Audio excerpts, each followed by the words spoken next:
remember when he heard the word that they'd bombed Pearl Harbor, Monroe said, Uncle Jesse said, they don't need no bullets. Said, if I see somebody point a gun at me, somebody to die. Yeah, immediately after the war started, the first thing happened, they quit making automobiles. There's no such thing as a 1942 or 43 model automobile. They didn't make them yet.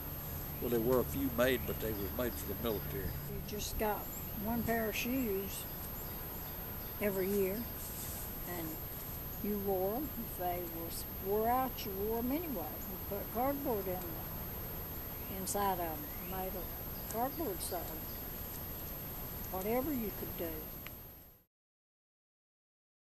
A bit of a lesson on history to understand where the Cold War comes from. The Cold War actually started almost immediately at the end of World War II, which was in August 1945. I went over at the end of World War II as occupation. And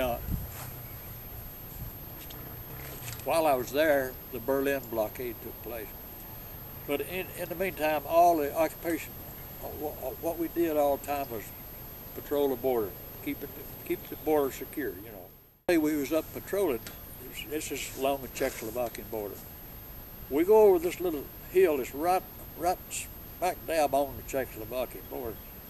And we top that hill and we almost run head on into a Jeep with two guys in it carrying the Russian flag. And Sergeant Nelson says, "Did you see that?" "Yes, Sergeant, I seen that." I said, "Well, catch him, what you waiting on?" So we whirled around and we chased them down. We run 2 or 3 miles, we finally caught them. And we took them down to the 2nd Armored headquarters. It was probably 30 miles from there, and turned them over to them. And it turned out this guy was hollering, "Well, we're from the United Nations, we're from the United Nations."